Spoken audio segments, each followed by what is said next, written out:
...93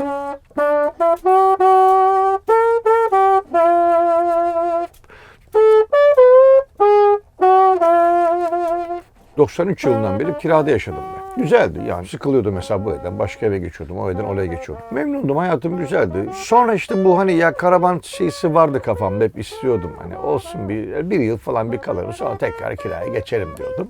Uygun bir fiyata bir karavan buldum. Belki 4 sene oldu ya, ben bir sene düşünmüştüm. Ev de güzel, yaşam yeri bizim için çok önemli. Kapısını kilitlersin ve o senin yuvan olur. Bu da bir yuva, bunun da kapısı var. Ha tabii Türkçe anlamıyla sokakta yaşıyorsun gibi düşünüyor insanlar. Ya sen nasıl sokakta yaşıyorsun? Karavan hayatı, nasıl hayattı çok soranlar var. Ya tabii zorluğu da var, keyifli de var. Zor neye göre zor? Yani size göre mi zor, bana göre mi zor? Yani mesela şimdi ben kullanma suyunu bir depoya koyuyoruz. Bunu ben dolduracağım. Tuvaletimi ben dökeceğim giderlere. Elektrik, işte güneş panelleriniz var. Güneş geliyor, aküm doluyor ve ben akşam ışıklarımı yakıyorum, telefonumu şarj ediyorum. Beyniniz her zaman evinizle ilgilenecek. Öteki türlü ilgilenmezsiniz evde. Su akıyor, gidiyor. Doğalgaz geliyor zaten. Fatura gelince zaten sen anlıyorsun ne kadar harcamış. Şimdi fatura vermeden anlıyorsun onu. Şimdi böyle bir hayatı istiyorsanız karavan güzel ama istemiyorsanız hiç girmeyin.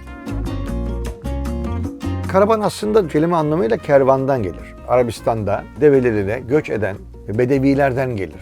Hatta belki bilirsiniz, kefenleri bile kafasındadır. Yolda giderken diyor ki ölürsem hemen bir kum abdesti aldırıyorsunuz bana. Bak kefen burada. Buna sarıyorsunuz ve kuma gömüyorsunuz. Bu. Yani onun için her şey orada. Her şeyleri orada.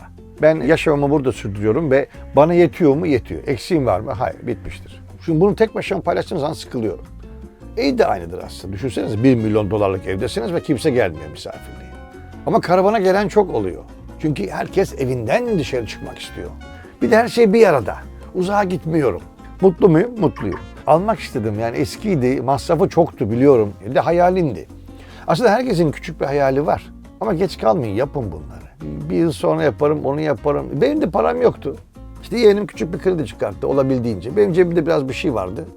Ben dedim ki yaptım ama gezemiyorum fazla. Onun için sabit bir karavan almamda benim fayda var. Benim de evim burası. Sizin eviniz bir yere gidiyor mu? Gitmiyor. Benimki de gitmiyor. Burada duruyor. Evet, aslında nefsini terbiye etmek de diyebiliriz buna. Neden? Minimum yaşam. Indira Gandhi biliyorsunuz. Güzel bir sözü vardı. Hayatta her şeyden yeteri kadar yararlan ki başkaları da yararlansın ondan diye. Karavana geçince anladım ki ben yazın ne bileyim ben 4 tane tişörtle idare ediyormuşum. 2 tane kısa şort, bir tane de kotla idare ediyorum.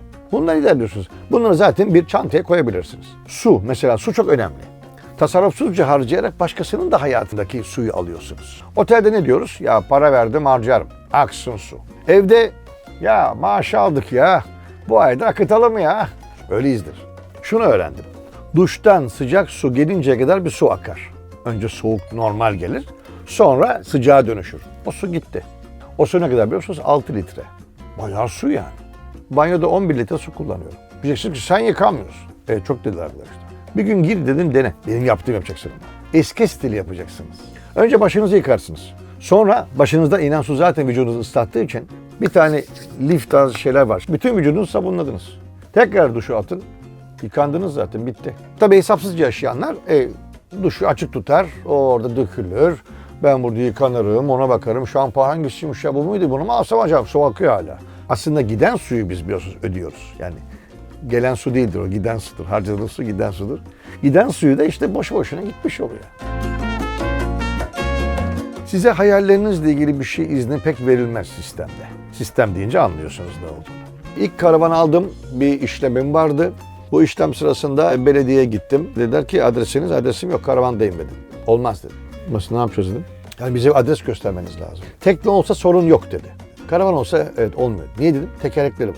Anlamadım. Yani gidebilirsiniz. Ha, tekne bir yere gidemiyor mu? Peki ne yapacağız dedim.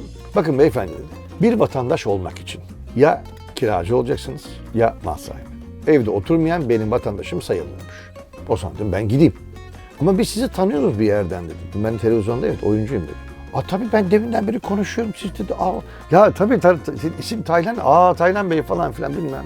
Bir şey soracağım dedim. Şimdi bana dedim bir anda fazla bir saygı gösterdiniz dedim. Ama ben vatandaş değilim ki dedim. Sustular. Ne yapacağız dedim. Bir arkadaşınızın evinde bir odayı gösterin dedim. Hani odasında kalıyorum gibi böyle bir şey. İşte pazartesi günü gelecek memur arkadaş. Kontrol ediyormuş bir de. Bekledim ben orada. Geldi memur arkadaş. Taylan Bey dedi, nerede dedi. Efendim, oda burası dedim. Bu çekyat sizin mi dedi. Evet dedim. Ha, burada yatıyorsunuz. Evet dedim. Bu masa ve kalemler falan. Evet dedim. Çanta. Evet dedim. Tamam Taylan Bey buraya imza atalım dedi. Dayanamadım. Dedim ki memur bey ben buraya imza atıyorum ama yalan bir beyana imza atıyorum. Siz de yalan bir beyanı onaylıyorsunuz değil mi dedim. Taylan Bey imza atalım dedi. Ne yapsın? O da ne yapsın?